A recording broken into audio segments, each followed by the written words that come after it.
Hello and welcome back to another team news for Gameweek 38. It's a big one, the final one of the season. As always, I'm joined by Mr. Knowledgeable when it comes to team news, lineups, and all that injury stuff. Neale, how you doing?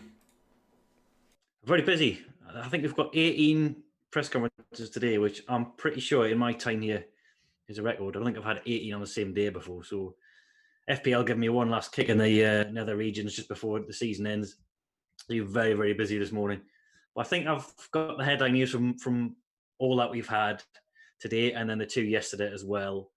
And we'll try and rattle through them as best we can. Anything else I discover, of course, I'll have on my article roundup later today. Yeah, I would say you get a nice break after this. We literally just seen before we came on live that the Premier League has confirmed that all the clubs have agreed to start on the 12th of September, which is what, like 6-7 weeks away?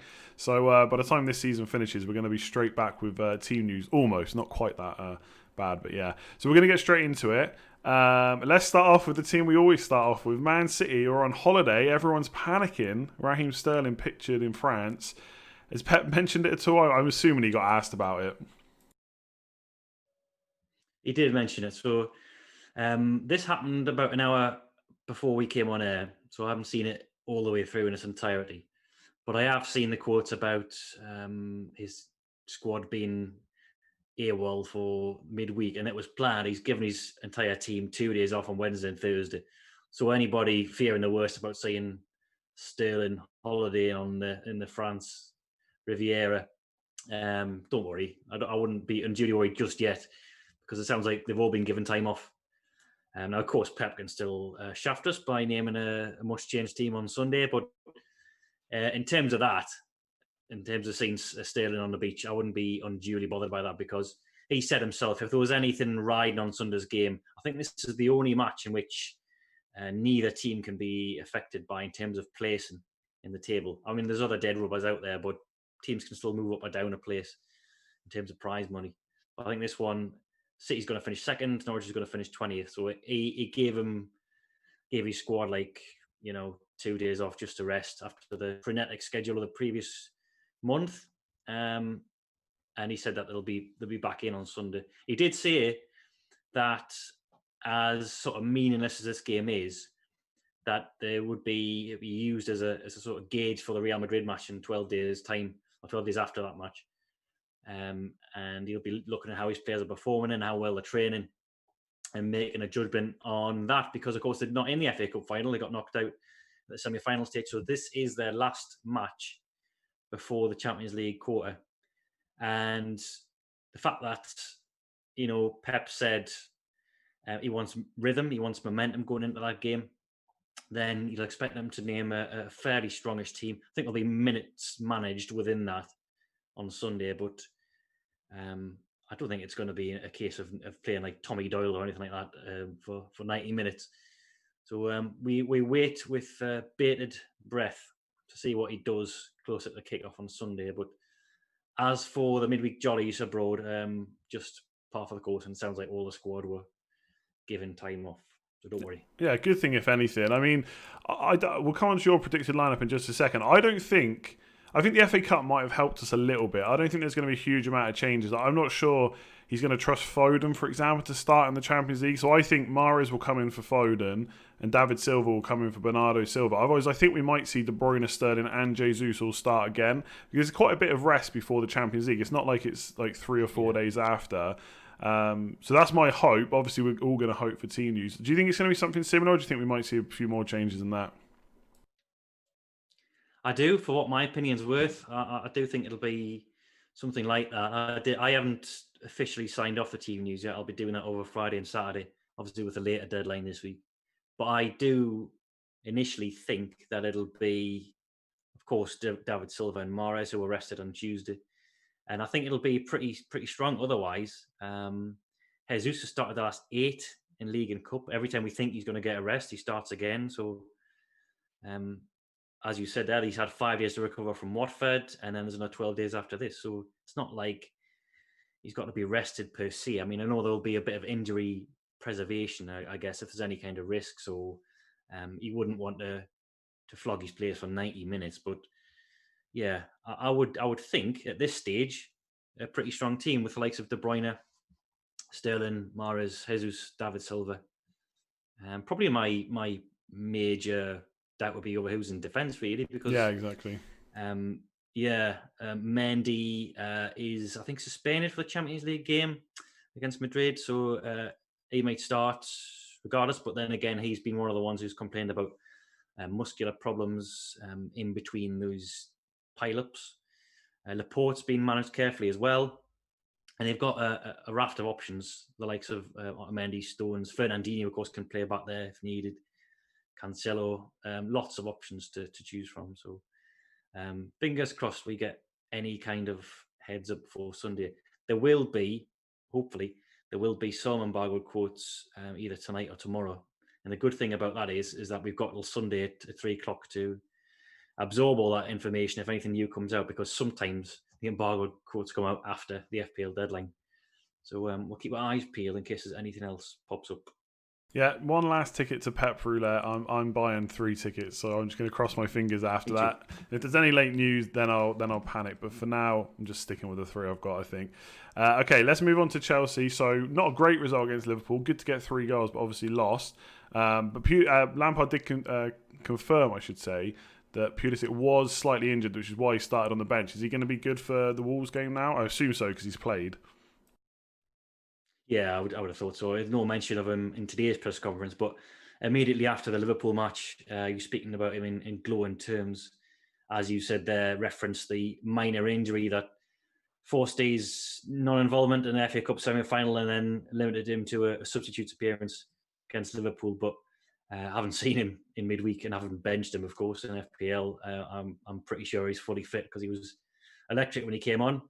And I think that performance there has effectively nailed his start on Sunday, you would think, regardless of what formation Lampard plays. I know he doesn't often play Pulisic in a 3-4-3, but you'd think he'd accommodate him whatever system he plays based on what we saw on Wednesday.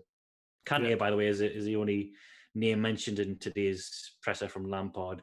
He's a possibility to return, so he's been out for a little while. Hamstring problem, I think it is. And he'll be checked on. I think he's had his first day of training at what Lampard called a match pace, so they'll make a decision on him closer to kickoff, I think. Yeah, I think in terms of, I mean, I don't know if they have missed Kante a little bit, I guess, because they've conceded so many goals. But Pulisic has got to start surely, because they can. I'm just looking at the league table. Then they can still finish 5th, even if they, even if they draw. No, the draw is fine. But if they lose that game, then there is a chance that they might not finish top 4. So they got to play Pulisic. I'd be so surprised if he doesn't. Like you said, regardless of formation, I think he has to be in there. Just a bit of a game changer when he came on against Liverpool. Man United, quite a few head injuries in the last game. Not necessarily players that went off, but they clashed heads a few times, Maguire and Bailly. And obviously Luke Shaw's been out as well. Any signs of him coming back? So I think, to be honest. Yeah, we didn't get any information from the press conference itself, but then United put out a bulletin via MUTV. So Solskjaer's given an interview with those two, and he said that there's a chance that both could recover. He says he's not going to rule anything out, and they're going to give it as late as possible to check on them both. So yeah, Shaw has an ankle issue. Eric Bailly took a nasty blow to the head. When was it? Last Sunday in FA Cup semi. So that would be a full 7 days. So if there's any kind of concussion protocol, then that would have been served. I think it was more than that. I think obviously you got taken to hospital to check on any other damage. But we know what Solskjaer's like. He's pretty sketchy with the details. You would not be surprised if both of them are fine, based on his comments, because he was being pretty, I would say, a glass half empty.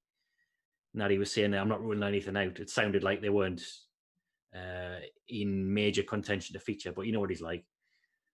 Probably have a fully fit squad on Sunday. I think the only two we really know about who are absent are Jones and Twanzebe, who, let's be honest, aren't going to affect the FPL landscape. Yeah, I mean, neither's Bailly, to be fair. Even if Bailly's fit, he's probably not going to play unless he wants to go 5 at the back, but I don't think he will against Leicester. So Luke Shaw's the only concern, and most people have Maguire and Wan-Bissaka anyway, so don't think it's going to have too much... Oh, yes, Wan-Bissaka, yeah. Yeah, I don't think... Yeah, it's going to have too much of an implication there. So he should be good there, I reckon. 4 at the back for Man United, I think, against Leicester, because 5 at the back did not work against Chelsea at all. Let's move over to Spurs. Any new concerns there? I think Dele Alli's back, right?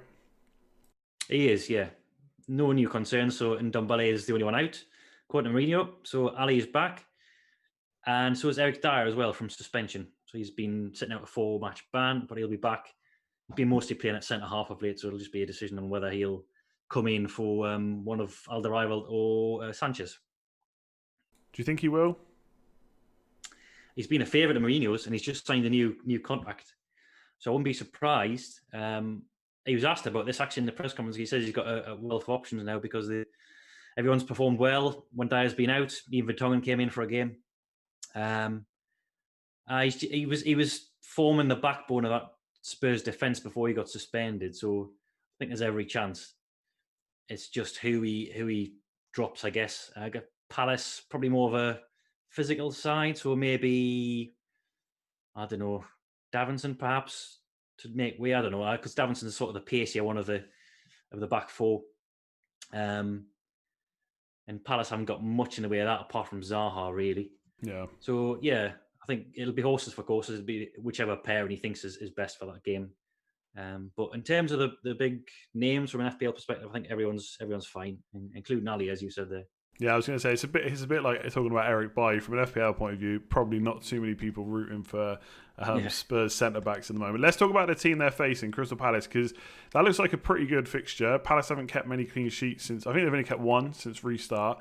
They did have quite a few fitness concerns before. Has any of that kind of got better this week, or are they still in a similar situation? Similar situation, yes. Sacco is out. He is, a long list of centre halves that's sideline now. Cahill's out as well. Tompkins too. Van Aanholt, the first choice left back, of course, is still injured with a shoulder dislocation.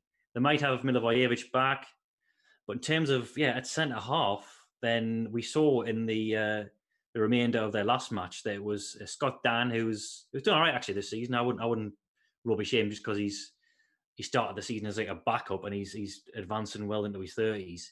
So it might be him and Checo Kayate playing at centre half. They've got Martin Kelly as well, fit and available, but I think it was telling that Hodgson didn't throw him on in midweek because, or whenever it was, the last game was, because he wasn't fully match fit, I think. He's recovered from his calf problem, but Hodgson, I think, said before kickoff he doesn't really want to use him for any length of time. Now, that was their previous game, whether that's changed in the interim, but he brought Kouyaté on for Sacco when he got injured. So I don't know if that's telling as to the lineup this weekend. But either way, whatever happens, you'd fancy Spurs against that sort of patched up Palace defence, who I think had Tyreek Mitchell at left back, a young budget defender in FPL. So it's definitely not first choice back four. Yeah, it could be Lucas Moura up against. Well. Yeah, Lucas Moura could be up against him, and obviously Son on the other side. And K, I think they're looking quite good this week. I think outside of the obvious Liverpool, Man City players, Spurs probably my next favourite fixture, I think, this week. We'll have to see if it comes out because Kane's been kind of a little bit hit or miss. He has scored 6 in 8, so you can't really say he's done badly. But there's just times when you still think, do I really want him in my team? But this week looks good. I should just say, just because it doesn't reflect for team news right now, I literally just seen a tweet there. Says if Man United reach the Europa League final on the 21st of August, they'll only have 22 days until the Premier League starts. So if we're worried about team news and fitness now, wait until the start of next season because it could be a nightmare. Bearing in mind, for any club that finishes on Sunday, they're going to get a 48-day gap. That's more than double. So team news is fun now. Wait until next season. I think it's going to be exactly the same. Leicester up next. We know they've already got loads of injuries. Soyuncu suspended. Chilwell. Ricardo out. Looks quite good for Man United attacks, I would say. Is there anyone new out for them? No new injuries. They might have one body back, and that's Mark Albrighton, who is going to have a late fitness check on a knock he picked up, I think, a week or two ago. But yeah, as you said there, most of the bigger names like Chilwell, Madison, Soyuncu, Pereira, they'll still be out. And that does bode well for United because, as I've mentioned before, I think Mourinho pretty much showed them the way how to do it in, what was it, Gameweek 37. Let them have the ball, and then hit them on a counter-attack, which United are very capable of doing because they've got this sort of high line and an aging back line as well with likes of Wes Morgan in there. I think Johnny Evans is 30-something as well. And Ryan Bennett played. I think he might get dropped because he had an absolute stinker against Spurs. So I might see Justin going into a right centre-back role. But yeah, they're there for the taking, I think. And I'm pretty reluctant to lose United players in my free hit squad. Really, if I've got to free up the funds somehow to afford all these Man City assets, then I'm uneasy with doing it because I do think there can be joy to be got at that Leicester defence. I think the only real downside to that is because it's such a high stakes game that it might be cagey at first. I don't think Leicester might go all out initially. I think they'll probably just play it cool. They don't want to burn that opportunity straight away. They know what Man United is like on the counter. And obviously, it depends on what Chelsea do against Wolves, because a draw might be good enough for both of them if Chelsea lose against Wolves. So it's tough to call that one, because on paper it looks like not an easy game for United, but they've Leicester shipped 7 goals against Bournemouth and Spurs, so I think they could be there for the taking. Yeah, I think we'll need a couple of early goals in that one for it to be worthwhile having Martial and Fernandes. But whether or not they'll keep on attacking after that, it's hard to say, because like you said, it's to put into words, like the Champions League is just worth so much money. To finish in top 4 instead of top 5 is just so big, as everyone knows. So yeah, I don't like to call that. And if I was on a free hit, we should say quickly now, Neale's going to be on Breakfast Club tomorrow, and he is on free hits. We're going to talk about that a bit more then, rather than do like kind of team discussion now. But yeah, that's a big decision on free hit. How many Man United players, if any, do you go for? Especially as they haven't looked great, but they've looked a little bit better than Leicester over the last few weeks. So, I mean, that could be a good game. And after watching that Spurs game, I wasn't so worried about holding on to Man United players necessarily. So let's see how it goes. The fact that it's on at the same time as Chelsea obviously doesn't really help either, because they don't know at the time whether a draw will be good enough. But I suppose if Wolves go 2-0 up or something in the first half and they get to half time, just chill out a bit now, lads. We can just hope Wolves hold on. So like Austria v Germany in '82. Yeah, exactly. So it'll be an interesting one to see. I'm looking forward to watching that. Let's go to your team, Newcastle, because they've got a ton of injuries, and I don't think it's getting much better for their defence, is it? No, and another team who might be the sort of sacrificial lambs to free up money for Man City is Liverpool. And again, I'm not too confident about losing someone like Mane for this either, because we're down 5 of our 6 recognised centre halves, as was the case against Brighton. Fernandes is the only one who's fit. Even one of the makeshift centre halves, which was Emil Kraft, who was a fullback really by trade, but he played in a back 3 against Brighton. He's out as well, so he got a knock to his ankle. We might have Hayden and Longstaff back, which is something. So Hayden's probably our best defensive midfielder, and I think he might even be pressed into a centre half role if necessary, if really needed. So there's a bit of encouragement there, but we're really hit badly by injury, especially in defence. And I do think I know Liverpool haven't looked great, but I would say that's more at the back than going forward. They've just hit 5 against Chelsea, and I know Salah's sort of wasted a couple of opportunities, and Mane didn't really tear up any trees against Chelsea either. But I do think there's again joy to be had from this game. It's an end of season blowout. You can basically just go for the jugular. You don't have to worry about any repercussions. League's already won. Titles been presented to them and all that kind of stuff. So it's just about enjoying themselves now, and perhaps Salah not being in the running for the Golden Boot now, because he's not. Let's be honest, he's not going to catch Vardy. Might free up the sort of pressure from him. He might play with a bit more freedom if he's not thinking about a total to go for. So I'm very much thinking about keeping Mane. We'll discuss that more in the Breakfast Club tomorrow. But yeah, we are still down 5 of our 6 centre halves. I guess I did see someone make a point earlier that you are down 5 of 6, but that means 1 is still fit. And if you only usually play a back 4, I guess really you're only kind of missing 1.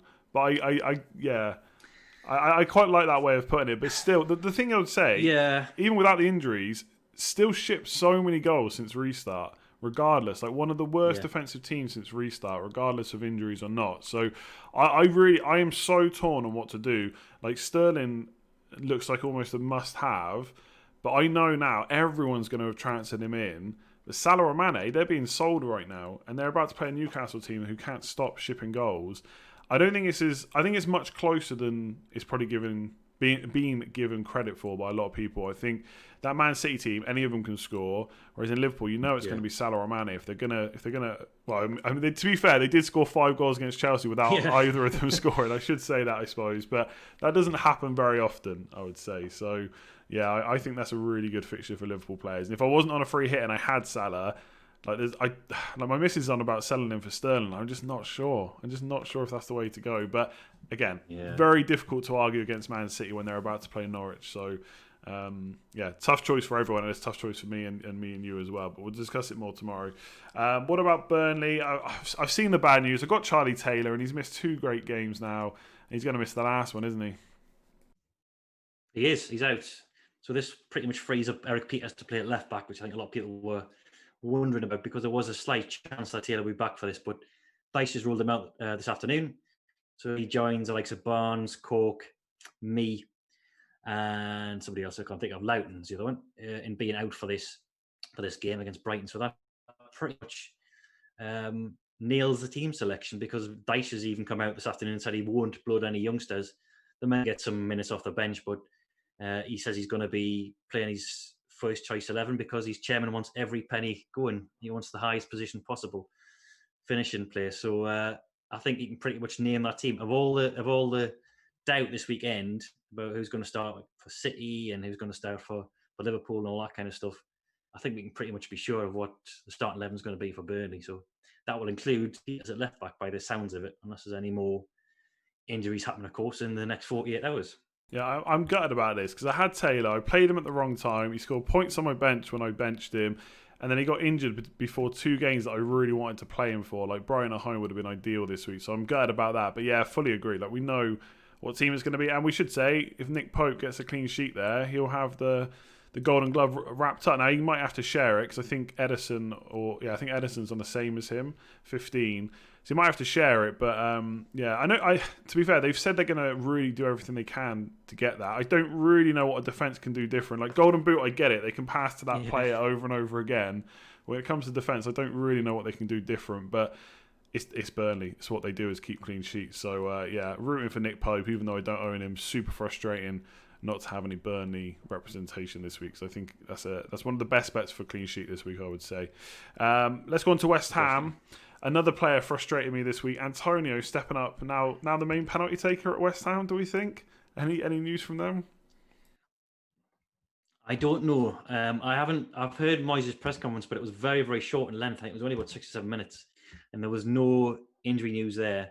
He did mention Antonio, just praising his goal contribution and all that kind of stuff. But I think the more telling quotes came earlier in the week when I don't think he was too pleased initially. I think on him on the touchline. I'm not sure if he was actually in on this decision to let Antonio take the penalty. But afterwards, he said, I don't know if it's just a bit of revisionism, he thought that it was a good idea because Antonio's goals had got him in such a lofty position. And now he's got his 10-goal target, which, if you believe the rumours, would have triggered some kind of bonus. Then I wonder if it's Noble back on pens. But regardless of that penalty, he's still top of expected goal involvement since the restart of any Premier League player, even if you chalk off that goal against Man United. So, another option for people's free hit squads. No real clues from Moyes as to his team selection on Sunday. But again, I think there'll be some embargoed quotes perhaps coming out later if we hear on any injuries. But as far as we know, it's the same squad. I know one got flagged when he came off. I think Cresswell too. Moyes didn't seem unduly worried when he was interviewed after the game. I think said it was just a knock and bones case. So I'll keep tabs on that. But it was a brief press conference this morning from Moyes. So I'm just assuming that will be more coming out later on based on that. Yeah, I have to wait and see. I'm assuming it's going to be a pretty normal lineup anyway, given that how much is riding on that game from a relegation point of view. Obviously, it doesn't matter for West Ham, but it does for Villa and Watford and co. So we'll see. And if Antonio takes another penalty, then okay, maybe he's taking them. But hugely, if anyone that sold him or benched him, that was unlucky. The fact that his only return came from a penalty, so you consider yourself unlucky, I think. There. Let's go on to Everton. Have they got any of their defenders back? Because they've been missing quite a few, haven't they? They have. So it's the same 3 players who are out. Delph, Mina and Holgate. And of course, 2 of those are centre-halves, which would probably mean that £4 million rated budget defender Jared Branthwaite's going to start again alongside Michael Keane. Now, there's other ways you can do it. I think they played a back three against Wolves. I think even Luca Dean was playing centre half in the first half of that match. But it went so badly that I would just assume that it was going to be a 4-4-2 again with Branthwaite and Keane as the two centre halves, and they did just keep a clean sheet in the last match. So I assume, based on Ancelotti's positive comments about this teenage defender, that he's going to start again. So if you're looking for another budget option, which is that there's actually quite a few, if you're looking for even just for a bench fodder, emergency sub bench fodder, then Branthwaite is amongst that number now. He's just 4 million and a decent-ish chance of a clean sheet against Bournemouth. I know they're fighting for the lives, but if goals go in the other games, and then their heads could drop pretty soon. So yeah, we think he's going to start again this Sunday. Yeah, I've been considering. I've been looking at basically a 4.1 or less defender. So he's on the list. Lamptey as well at Brighton, and maybe even Williams at Man United if Shaw is definitely out again. We might not find that out for sure. No pun intended there, by the way. We won't find it out for sure necessarily before Sunday. But if he is, then Brandon Williams is another one. So there's a lot of 4.1-ish million defenders that we can look at. All right, what about Arsenal then? Big win against Man City. Then an awful result against Villa. Do we think Arteta's going to rest or rotate many players before the FA Cup? It is 6 days rest, so it's not too bad. Do we think there's going to be rotation there? He might. This was one of the two press conferences that happened yesterday, and he said in that we want to obviously do this game right and respect the integrity of the league, because obviously Watford's battling for their lives. But that didn't mean to say that he would name players who haven't featured much. He even said that himself. He said that players who haven't perhaps played as many minutes could still feature in this game. Now, then already without a number of players to injury, we're not expecting Leno back for this. I'll see if there's any more bulletins come out because he was sort of targeting a return towards the end of the season, but I've not heard anything else as yet, in case you're worried about Martinez. Added to that list is Mustafi. So he was one of the sort of three regular centre-halves at the back. Arteta says he's a doubt for the cup final, so that's like a week after game week 38. So I'm assuming he's a big doubt for this weekend. But yeah, they've played a lot of games. Arteta showed in game week 36, I think it was, when he rested Aubameyang, that his priority was the cup, clearly, because what are they, 10th, I think, in the Premier League. They're beyond reaching a qualification place in the league. So I wouldn't be surprised if there is a tiny bit of rotation in this. I think obviously he'll want to balance it. He'll want to try and give Villa and Bournemouth not a helping hand, but at least be a level playing field by playing a strong team. But I wouldn't be surprised if there's a few changes based on his comments yesterday, when he seemed to be hinting that there might be sort of fringe players given an opportunity. Whether that could be still from the bench, in the fact that he might sort of, for example, start Aubameyang, but then bring him off later in the game with the cup final just 6 days away. But I think this is one of the teams where it looks good on paper, Arsenal v Watford, but there was a bit of a hangover against Villa from the FA Cup semi, and I wonder how much their attention is now on that cup final, and maybe avoiding injuries and fatigue and things like that. So hopefully, again, we get a heads up on any kind of team news Sunday afternoon. I'm pretty much. I got the same feelings about Arsenal. Like Aubameyang's an option. I've seen people with ridiculous team value where they can fit in all the midfielders you'd want, and Kane and Aubameyang. So that's kind of fair enough. But for me, if I was on a free hit anyway, and it was Aubameyang versus Kane or Aubameyang versus De Bruyne or Sterling, I just think Aubameyang in every scenario is the worst one right now, and not necessarily because of him. It's a bit like when Liverpool first had the league wrapped up, and then Klopp said that the rest periods weren't very long, so they would have to use other members of the squad. I think it's a bit like that. It's not necessarily that Aubameyang will 100% be rested or rotated, but if everyone else starts changing as well, she's not a consistent 11, not the best 11, and that's what kind of puts me off. Whereas Spurs are probably going to line up with full strength. Man City will be close to it, and that's just what puts me off Aubameyang. Plus Watford, who knows? Could be a tasty match. That lots of tackles flying in, I can imagine. Let's move on to. There's only a few left now. Actually, I think we've done most of them. Wolves. I think Jimenez finally had his baby. No issues there. Should play for game week 38, right? Yeah, we can finally stop worrying about that. He did wonders for me because he got me through to Gameweek 37, and I was always going to lose him for the free hit chip. And he did all right, actually. He got quite a few more goals than I thought. But yeah, he's fine. He's ready to go, according to Santo. He was interviewed this afternoon. Wolves, as ever, everybody fit and available, which seems to be the case most weeks this season. And he even name-checked Jimenez and said that he was ready to go. Everything went well with the birth, which was on Monday, I believe. So he's had a decent, 6 days before the Game Week 38 fixture against Chelsea. And of course, Wolves need a result here to ensure they qualify for next year's Europa League. So it's not like this is a dead rubber for them. They've got something to go through, if perhaps not as lucrative an incentive as Chelsea have got, but they need to see off Spurs for the 6th place spot in the Premier League. So I think it'll be a pretty strong team from them again. Yeah, so a question in the chat, is there news on Saiss starting? I mean, I'm a Saiss owner. It was very frustrating last week that he got rotated. I know some people seem to make out like that was coming. And to be fair, he had rotated a few other players, but I mean, how much rest does a centre-back need? Like that was frustrating against Palace. But I'm assuming this is going to be full strength, surely. It's such a big match. Like I can't see any rotation at all. Obviously, there's the caveats that we don't necessarily know if it'll be like Jota, Jimenez, Traore or Podence or whoever, but defence-wise, surely it's the normal back five, right? I would think so, yeah. I would think so. He's drip-fed the rotation over the past few weeks. And Saiss, I think, it dropped out over Christmas once as well, so there was sort of previous for this. But then he was straight back into the team the next week, so if you're looking at that as a positive omen, I do think he'll be back for this. Then Donker's, he's capable at centre-half, but I don't think he's as good as Saiss. I don't think they've got the same chemistry as what Cody, Bolly and Saiss have got together. I do think he'll be back for this. But who knows? Only one man truly knows, I guess, and that's Santo.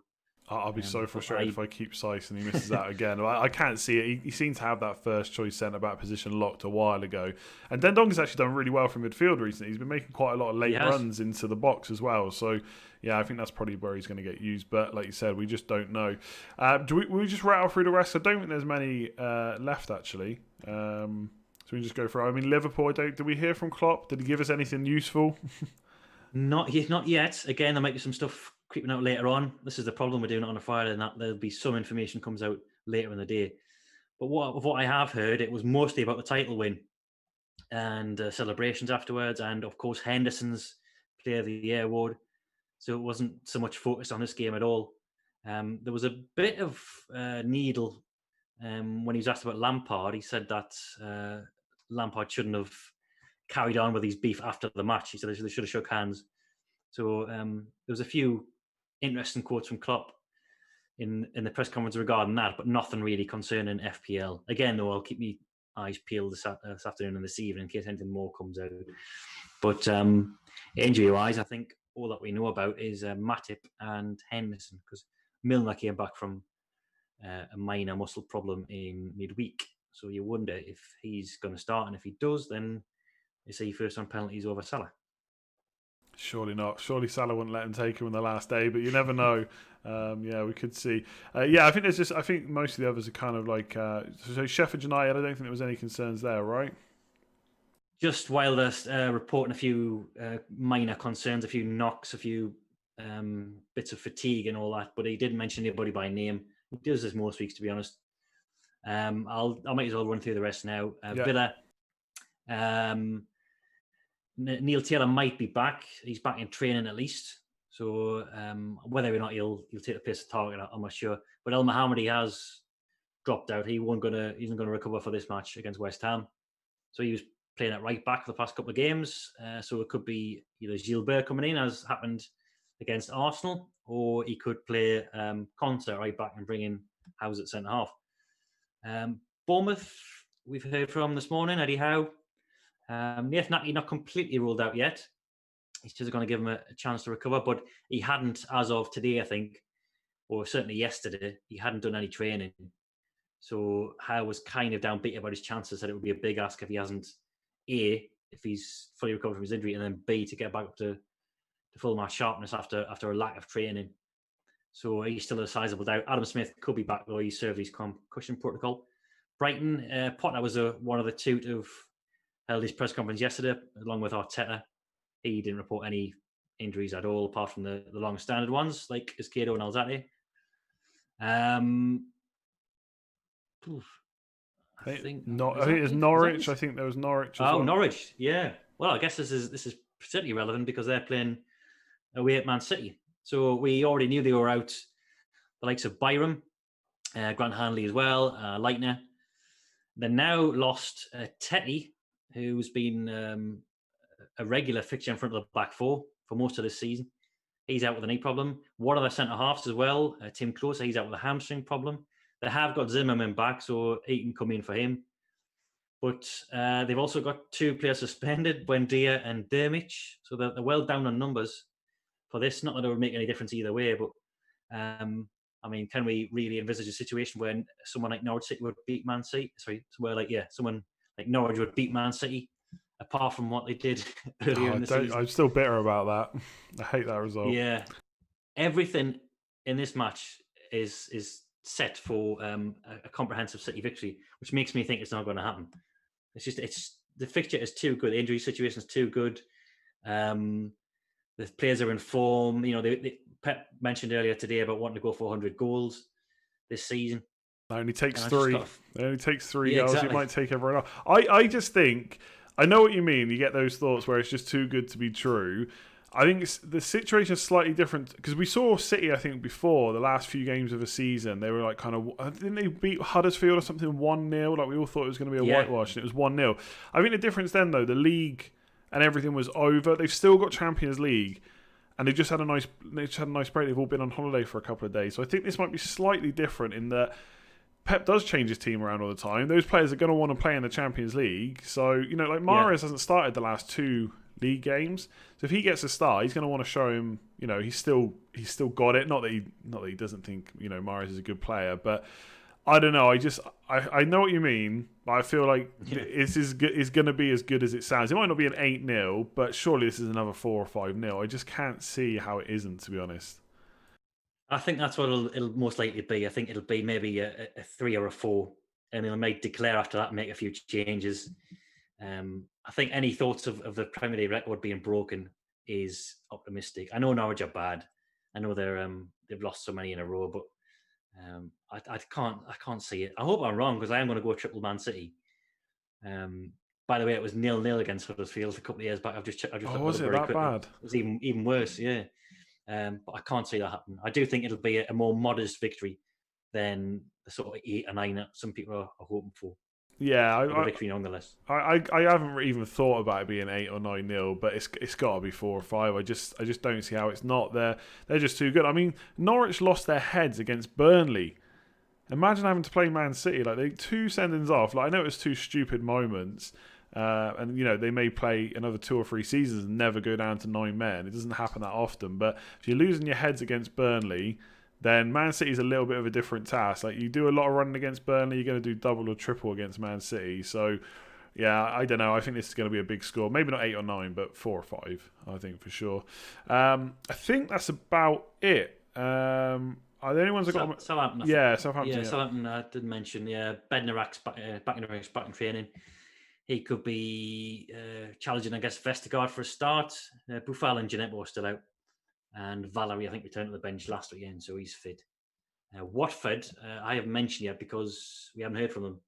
They were down at 130 on our list, but this isn't that uncommon where they will be embargoed till, say, 4 or 5 o'clock. So it might have come out when I was on air, but I'll check later on. But I think they had concerns over Capoue, who missed out against Man City. So I'll see what Hayden Mullins says later on. But I think, apart from that, I think that's us pretty much done.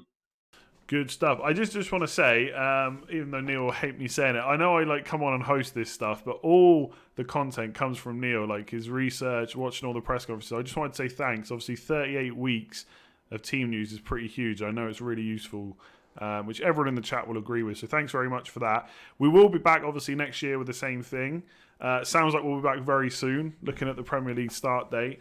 But obviously, this will be the last one for this season. In terms of content coming out, I should just quickly say while we're still live, what is it? Tomorrow, Breakfast Club is with me and Neale. That'll be 10 o'clock. So I'll put out a list for questions and stuff. We might answer a couple of questions, but Neale's on his free hit, so we'll see the current draft, how many City players, how many Liverpool, how many Man United, etc. And then on Sunday, there will be a Scoutcast match day. So me, Gianni, Toby, and Lee will be back basically trying to keep up with all 10 games at the same time on Sunday. So it's been pretty chaotic at times with only 3 on TV. So 10 on at the same time, or 10 matches being played at the same time, that should be good. So that will be on about 3:45, so just before kickoff, right up until the matches end. So even though we're close to the deadline, there's still more content coming. But yeah, in terms of team news, as always, check on the site around 5 o'clock. Is it 5 or 5:30? Why can I never remember this? It's changed today, actually. We've put it back to 8 because there was so many press conferences. And of course, the deadline's later in the week.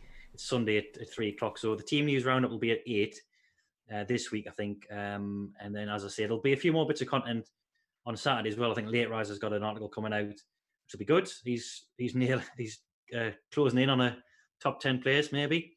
We've got scout picks, Captain Sensible, all the usual stuff, I think, to come before the Sunday deadline. And yeah, I've totally forgotten this is my last one of the season, my last team news video anyway, and I'll be back on Sunday. But thanks for everybody for watching this season. It's I know I'm not always spot on with my predictions, but yeah, thank you for tuning in, and we'll continue to try and steer in the right direction.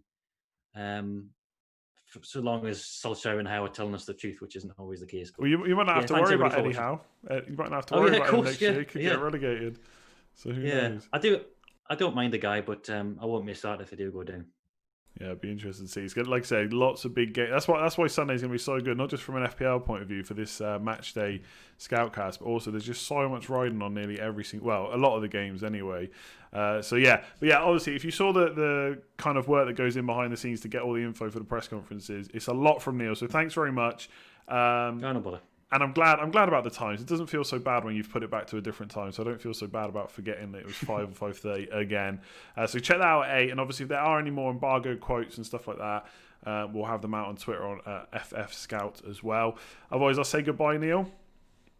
Thanks, Andy. Goodbye, everybody. Good luck this weekend. Thanks, everyone. Good luck. And we will see you again tomorrow for Breakfast Club and team news for next season. Cheers all.